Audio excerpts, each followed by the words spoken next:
સુરત મનપાની ચૂંટણીના પરિણામ સમયે વોર્ડ નંબર 18ના ઉમેદવારોના સમર્થકો વચ્ચે મારામારીની ઘટના બની હતી। સુરત મહાનગરપાલિકાની ચૂંટણીના પરિણામ વચ્ચે વોર્ડ નંબર 18ના કોંગ્રેસના ઉમેદવાર ખુમાનસિંહ દલજાવત પર હુમલો કરાયો હતો। પોલીસની હાજરીમાં ભાજપ દ્વારા હુમલો કરાયો હતો, જે અંગે તેઓએ જણાવ્યું હતું કે ભાજપના વિજેતા ઉમેદવાર દિનેશ રાજપુરોહિત દ્વારા હુમલો કરાયો હતો।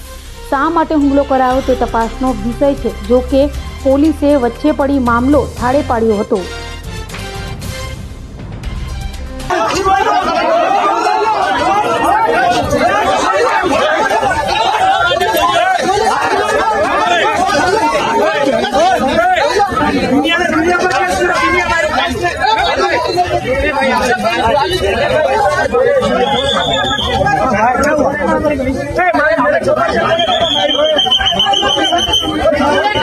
અભય થઈને નિષ્પક્ષતાથી નિરપેક્ષ રીતે વાસ્તવિકતાનો અરીસો રૂપી સચોટ માહિતી લાવતો સત્યની સાથે અભય ટાઈમ્સ।